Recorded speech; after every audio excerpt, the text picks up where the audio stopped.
ինձ մի ասեք, որ իմ պայքարը քաղաքական է։ Ոչ, իմ պայքարը ազգային է։ Եվ մեր ազգային իրավունքների եւ պետական իրավունքների համար է։ Երբ որ ես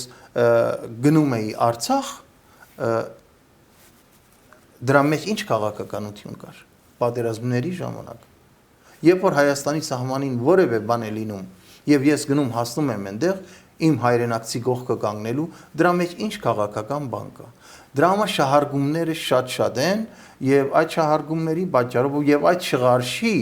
քաղաքական, այդպես ասած, պատճառով շատ մարդիկ մոլորված են։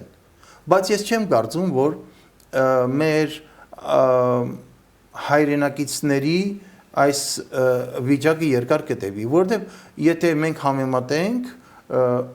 օրինակի համար մի քանի ամիս առաջվա հետ, այսօր տարբեր է պատկերը եւ նաեւ կան հատուկ ուսումնասիրություններ, որոնք որ ցույց են տալիս, կարծում եմ ձեր նաեւ մեդիան արել է նման ուսումնասիրություններ, ամեն օր արդեն փոխվում է,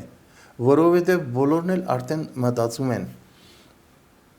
մենք արդյոք պիտի հացիվ ապրենք, թե բանիվ, այսինքն մինչև երբ